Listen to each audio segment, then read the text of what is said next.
आप सभी को मेरा प्यार भरा नमस्कार। मैं स्वागत करती हूँ आप सभी का मेरे channel learn Hindi with miss Meenakshi में। हमने मात्राएं सीख ली हैं, तो हमें ये पता है कि छोटी ई की मात्रा और बड़ी ई की मात्रा हम कैसे डालते हैं। तो आज हम छोटी ई की मात्रा और बड़ी ई की मात्राओं वाले शब्द बनाना सीखेंगे।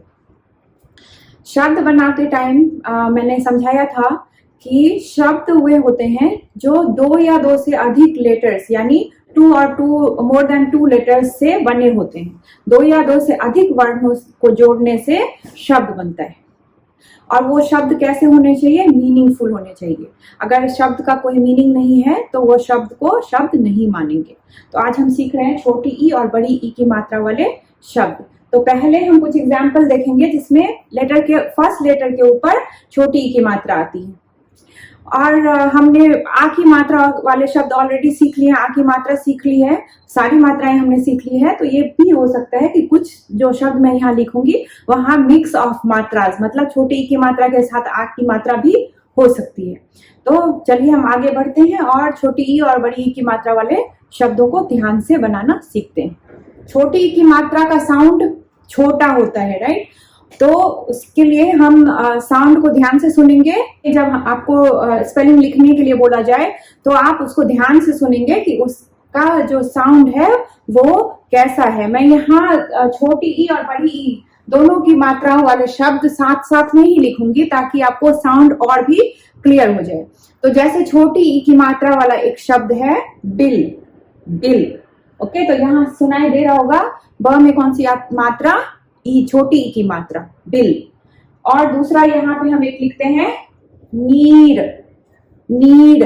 तो न में हम ई की मात्रा पे स्ट्रेस डाल रहे हैं, तो ये हो रहा है नीड। बिल का मतलब होता है होल। जो स्नेक्स होते हैं वो जो जहाँ रहते हैं उसको बिल बोलते हैं, या चूहा, रैट्स वगैरह भी कहाँ रहते हैं? बिल में, तो उसको बोलते हैं होल। और नीड का मतलब होता है पानी, वाटर। और एक वर्ड देखते हैं, पहला जैसे है छोटी ई की मात्रा के साथ किताब। तो का में कौन सी मात्रा सुनाई दे रही है? किताब। जब भी आप कोई शब्द सुनेंगे, अगर आपको कोई भी मात्रा क्लियर नहीं हो रही होगी तो आप क्या करेंगे? उसको अपने माइंड में रिपीट करेंगे। किताब बोला जा रहा है तो किताब। अगर आप सेपरेट सेपरेट सारे लेटर्स की मात्राओं को अपने दिमाग में बैठाएंगे तो आपको अच्छे से समझ में आ जाएगा कि कौन से लेटर पे कौन सी मात्रा आएगी। किताब, किताब, किताब का मीनिंग बुक। तो ये छोटी की मात्रा के साथ हमने देख लिया। और हम एक बड़ी की मात्रा के साथ देखेंगे बीमार, बीमार। तो आपको डिफरेंस समझ में आ रहा होगा। जब हम किताब बोलते हैं तो क पे हम स्ट्रेस नहीं डाल रहे हैं, और जब हम बीमार बोल रहे हैं तो ब पे स्ट्रेस डाल रहे हैं। बीमार का मतलब होता है सिक। जब हमारी तबीयत खराब होती है तो हम क्या बोलते हैं? आई एम सिक, मैं बीमार हूं। जब हम आगे सेंटेंस बनाना सीखेंगे तब मैं आपको बताऊंगी कि इस सेंटेंस का फॉर्मेशन कैसे होता है। कुछ और एग्जांपल्स देखते हैं जिसमें मिड में और लास्ट में छोटी और बड़ी की मात्रा आएगी। एक वर्ड है कविता, कविता। तो अगर आप इसको अलग करेंगे सारे साउंड को तो आपको कैसे सुनाई देगा? कविता। तो वह में छोटी की मात्रा आ रही है और त में आ की मात्रा आ रही है, तो हम बोलेंगे कविता। कविता आपने सुना होगा, बहुत सारी लड़कियों के नाम होते हैं कविता, नेम। ओके, बट हियर कविता का मतलब जितने भी नेम होते हैं उसके कुछ ना कुछ मीनिंग्स होते हैं, राइट? तो ये जो कविता है उसका मतलब होता है पोएम। शब्द बनाने के क्रम में हम जितने भी शब्द सीख रहे हैं आप प्लीज उसको रिपीट करते रहिए, उसको अपने डेली रूटीन में यूज करते रहिए ताकि आप उसको भूलेंगे नहीं। ऐसा हमें कितनी बार होता है कि जब हम क्लास में कुछ सीखते हैं तो हमें लगता है कि हमने उसे अच्छे से सीख लिया, अब हम उसे कभी नहीं भूलेंगे। बट 2-3 दिन के बाद वही चीजें हमें लगती है कि हम तो भूल चुके हैं।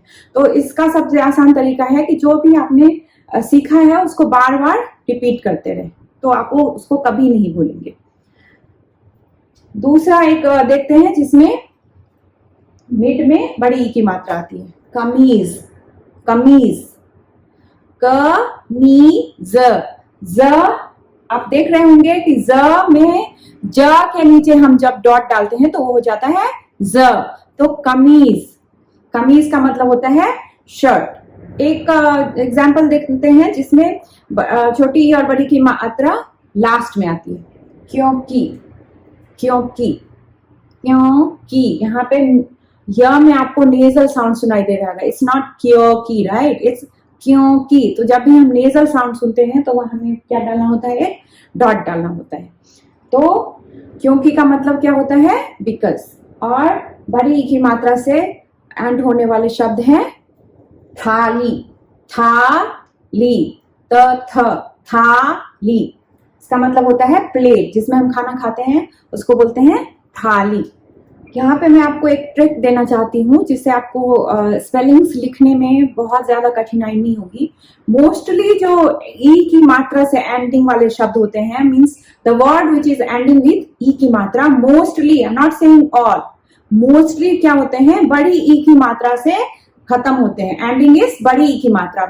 Very rare case there is छोटी ई की मात्रा एट द एंड। जैसे आप देख लो, पानी, माली, थाली, सब में कौन सी मात्रा आ रही है, बड़ी ई की मात्रा। छोटी ई की मात्रा बहुत से, जैसे क्योंकि हो गया, बल्कि हो गया, ये सब कुछ एक रेयर वर्ड्स हैं जिसमें छोटी की मात्रा एंड में आती है। तो आपको ध्यान रखना है, मोस्टली जब ई की मात्रा से एंडिंग वर्ड है तो उसमें कौन सी मात्रा आएगी, बड़ी ई की मात्रा। अब हम जब बड़ी ई की मात्रा और छोटी ई की मात्रा सीख रहे हैं तो मैं आपको एक चीज और समझाना चाहती हूँ। यहाँ पे आप देखेंगे कि मैंने कुछ वर्ड्स लिखे हैं, या इस साइड में आपको छोटी ई की मात्रा वाले वर्ड दिख रहे होंगे और इस साइड में बड़ी ई की मात्रा वाले वर्ड दिख रहे होंगे। अब मैं ये समझाना चाहती हूँ कि जब किसी भी लेटर्स में छोटी ई की मात्रा डाली होती है और बड़ी ई की मात्रा डालेंगे तो मीनिंग कंप्लीटली चेंज हो जाता है। जैसे कि यहाँ पहला यहाँ पे लिखा हुआ है गिला, गिला का मतलब होता है कंप्लेन, कोई गिला मत रखना, ऐसे बोलते हैं। तो गीला का मतलब होता है कंप्लेन। दूसरा वर्ड लिखा है इस साइड में, आप देखेंगे बड़ी ई की मात्रा के साथ गीला, गीला, गीला मतलब होता है वेट। तो अब देख रहे हैं कि जब छोटी ई की मात्रा डालते हैं तो मीनिंग कंप्लीटली डिफरेंट है, और बड़ी ई की मात्रा डालते हैं तो उसका मीनिंग कंप्लीटली डिफरेंट हो जाता है। दूसरा है चीड़, चीड़ का मतलब होता है पुराना, ओल्ड। और चीर, अगर हम चा में बड़ी ई की मात्रा लगाएंगे तो वो हो जाएगा चीर, और चीर का मतलब होता है क्लोथ। तीसरा वर्ड है दिन और दीन। दिन का मतलब होता है डे, मंडे, ट्यूसडे, जो भी डेज होते हैं उसको बोलते हैं दिन। आज कौन सा दिन है, तो ये हो गया डे। और दीन, दीन का मतलब होता है गरीब, पुअर। इस तरह के जो वर्ड होते हैं जो देखने में सिमिलर लगते हैं बट उनके मीनिंग्स डिफरेंट होते हैं, तो इनको बोलते हैं श्रुति समभिन्नार्थक शब्द। पेयर में आपको देखने में एक जैसे दिखेंगे बट उनके मीनिंग्स डिफरेंट होते हैं। श्रुति समभिन्नार्थक शब्द, श्रुति मतलब पेयर, सम मीन्स सिमिलर दिखने के लिए, दिखने वाले, और भिन्नार्थक, भिन्न अर्थ मीन्स डिफरेंट मीनिंग। तो श्रुति एक पेयर दिखेंगे आपको जिसमें लगेगा कि दोनों वर्ड्स सिमिलर हैं बट उनके मीनिंग्स क्या होंगे, डिफरेंट होंगे। तो ये एग्जाम्पल्स हमने देख लिए। जब हम एक अलग से टॉपिक ही मैं कवर करूंगी श्रुति समभिन्नार्थक शब्द, तो हम और भी कुछ एग्जाम्पल्स देखेंगे अलग अलग मात्राओं के साथ भी। अब मैं एक चीज और कहना चाहती हूँ, अभी जब हम छोटी ई की मात्रा और बड़ी ई की मात्रा के शब्द सीख रहे हैं तो एक टॉपिक है जिसमें लोगों को बहुत कंफ्यूजन होती है। वो टॉपिक है, ये है टॉपिक की और की। मतलब क में जब छोटी की मात्रा डली हुई है की, और क में जब बड़ी की मात्रा डली हुई है की, तो उसको हम किस तरह से यूज करते हैं। बहुत बार देखते हैं कि लोग कंफ्यूज होते हैं कि कहाँ पे ये छोटी ई की मात्रा वाली की यूज होती है और कहाँ पे ये बड़ी ई की मात्रा वाली की यूज होती है। तो मैं अगले वीडियो में आपको ये कॉन्सेप्ट अच्छे से क्लियर कर दूंगी कि आप कहाँ पे छोटी ई की मात्रा वाले की का उपयोग करेंगे और कहाँ पे बड़ी ई की मात्रा वाले की का उपयोग करेंगे। मैं उम्मीद करती हूँ कि आप लोगों को मेरा वीडियो पसंद आया होगा। अगर पसंद आया है तो शेयर कीजिए, लाइक कीजिए और सब्सक्राइब कीजिए। धन्यवाद।